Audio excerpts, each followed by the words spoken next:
थेट जाऊया पत्रकार परिषदेत, ज्या ठिकाणी मुंबई पोलीस आयुक्त सध्या संवाद साधतात। हॉस्पिटल की टीम थी, हमारे फॉरेंसिक एक्सपर्ट्स थे, उन्होंने भी थोड़ा फॉरेंसिक एविडेंस को एग्जामिन करके अपनी फाइंडिंग दी थी, रिपोर्ट दी थी, और वो हमारे इन्वेस्टिगेशन का हिस्सा थी। और हमारा पूरा इन्वेस्टिगेशन हमने ऑनरेबल सुप्रीम कोर्ट से शेयर किया था, प्रोग्रेस ऑफ इन्वेस्टिगेशन। उस पर सुप्रीम कोर्ट ने ऑब्जर्व किया था दैट हमारे इन्वेस्टिगेशन में कोई फॉल्ट नहीं है, वो सेटिस्फाइड हुए हमारे इन्वेस्टिगेशन से, और ऑनरेबल सुप्रीम कोर्ट के आदेश के हिसाब से फिर हमने पूरी एविडेंस सीबीआई को हैंडओवर कर दी थी। और सीबीआई ने वो एम्स का जो पैनल है, सबसे हाईएस्ट बॉडी इंडिया में फॉरेंसिक एविडेंस को एग्जामिन करने के लिए, मेडिको लीगल एविडेंस को एग्जामिन करने के लिए एम्स है। और आप लोगों के मीडियम के माध्यम से हमें पता लगा है कि एम्स के पैनल ने भी ऐसी रिपोर्ट दी है कि जो हमारे कूपर हॉस्पिटल की, हमारे फॉरेंसिक एक्सपर्ट्स की और हमारी फाइंडिंग थी कि एक ये सुसाइड का केस है, उसको अपहोल्ड किया है। तो हमें फ्रैंकली इसमें कोई आश्चर्य नहीं होता। हमारा तो ऐसा मानना है कि ट्रुथ प्रिवेल होती है, हमेशा सच्चाई निकल के सामने आती है, truth has a way of coming out. तो इससे यार तो मैं क्या कहना चाहूँगा कि सर, एक सिस्टमैटिक कैंपेन हमने देखा था, मुंबई पुलिस के खिलाफ चल रहा था, लगातार बड़े बड़े आरोप लगाए जाते हैं। आपको लग रहा है कि एक साजिश का हिस्सा था कि मलाइन किया जाए इमेज? एक कैंपेन, मोटिवेटेड कैंपेन कुछ वेस्टेड इंटरेस्ट द्वारा अवश्य चलाया गया, ना केवल हमारे इन्वेस्टिगेशन को डिस्क्रेडिट करने के लिए बल्कि पूरे मुंबई पुलिस को डिस्क्रेडिट करने के लिए।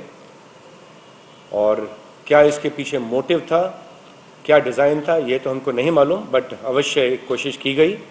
लेकिन जैसा मैंने कहा कि ट्रुथ हमेशा प्रिवेल करती है। हमें हमारे इन्वेस्टिगेशन पे पूरा भरोसा था, अपनी सच्चाई पे पूरा भरोसा था, और सच्चाई सामने आके ही रहती है। सर, क्या उन जो तत्व हैं जो कौन से व्यक्ति रच रहे थे, क्या उन्हें आप फाइंड आउट कर पाए थे? क्योंकि सोशल मीडिया पे एक्टिव हम देख रहे थे कि लगातार बॉम्बार्डिंग की जाता होगी, क्या आप उनकी पहचान कर पाए थे? तो हमारी साइबर लैब एग्जामिन कर रही है इस प्रकार के जितने सोशल मीडिया पे जो अकाउंट्स क्रिएट किए गए थे, बहुत से फेक अकाउंट्स क्रिएट किए गए थे, और सिर्फ गाली गलौज के अलावा ये अकाउंट्स कुछ नहीं कर रहे थे, झूठ फैला रहे थे। ऑलरेडी हमारी साइबर एक्सपर्ट्स इसको एग्जामिन कर रहे हैं, एंड जो इस प्रकार के फेक अकाउंट्स करके ऐसा एक कैंपेन चला रहे थे उनके विरुद्ध अवश्य ही कार्रवाई की जाएगी। और जो कुछ मीडिया में भी कुछ इस प्रकार का कैंपेन चलाया गया, उसके बारे में कुछ कंसर्न हमारे सीनियर रिटायर्ड ऑफिसर्स थे, उन्होंने ऑनरेबल हाई कोर्ट में एक PIL फाइल की है, वो हाई कोर्ट के सामने है। 8 अक्टूबर को सुनवाई होने वाली है, एंड हमें विश्वास है कि हाई कोर्ट भी अवश्य ही प्रॉपर उसमें से निष्कर्ष निकाल के जो भी आदेश होगा इस प्रकार के लोगों को देगी, और जो भी कार्रवाई की आदेश ऑनरेबल हाई कोर्ट देगा उस हिसाब से कार्रवाई भी की जाएगी। सर, पीड़ित परिवार मतलब सुशांत का परिवार था, उनको लेके काफी, उनका भी ये कह रहे थे कि मुंबई पुलिस ने उस समय सहयोग नहीं दिया, जबकि आप कह रहे थे कि आप लोग FIR लेकर ही नहीं आए। अब चूंकि एक चीज साफ हुई, हत्या की थ्योरी नहीं थी, आप कह रहे हैं कि आप लोग की दलीलें सही थी, तो उनके परिवार को कुछ कहना चाहिए मुंबई पुलिस की तरफ से? मैं यही कहना चाहूँगा कि 14 जून को ये घटना हुई थी, सुशांत सिंह राजपूत की मौत की जो घटना थी, उसके बाद 16 जून को हमने परिवार के सदस्यों की स्टेटमेंट्स रिकॉर्ड की थी, पिता की स्टेटमेंट, 3 बहनों की स्टेटमेंट, ब्रदर इन लॉ की स्टेटमेंट। और उस स्टेटमेंट में सभी ने कहा था कि सुशांत सिंह राजपूत ने सुसाइड की है, उसके बारे में कुछ उनका शिकायत नहीं है, कोई शक नहीं है। उसके बाद कई बार हमने उनको स्टेटमेंट के लिए बुलाया, उनके फर्दर इन्वेस्टिगेशन ज्वाइन करने के लिए बुलाया, कोई ज्वाइन नहीं हुआ। उसके 40-45 दिन बाद जाकर उन्होंने एक बिहार में FIR लॉन्च किया, उसमें भी जो आरोप था वो सुसाइड का था, अबेटमेंट ऑफ सुसाइड का था। कुछ लोगों को वो रिस्पॉन्सिबल होल्ड कर रहे थे उस FIR में, लेकिन आरोप वहाँ भी सुसाइड का था। ऐसा तो आरोप हमारे पास परिवार के सदस्यों ने, किसी ने ऐसा कहा ही नहीं था कि ये मर्डर है, ना इस प्रकार का एविडेंस अभी तो कोई सामने आया था, ना इस प्रकार की फाइंडिंग कूपर हॉस्पिटल की और हमारे फॉरेंसिक एक्सपर्ट्स की थी।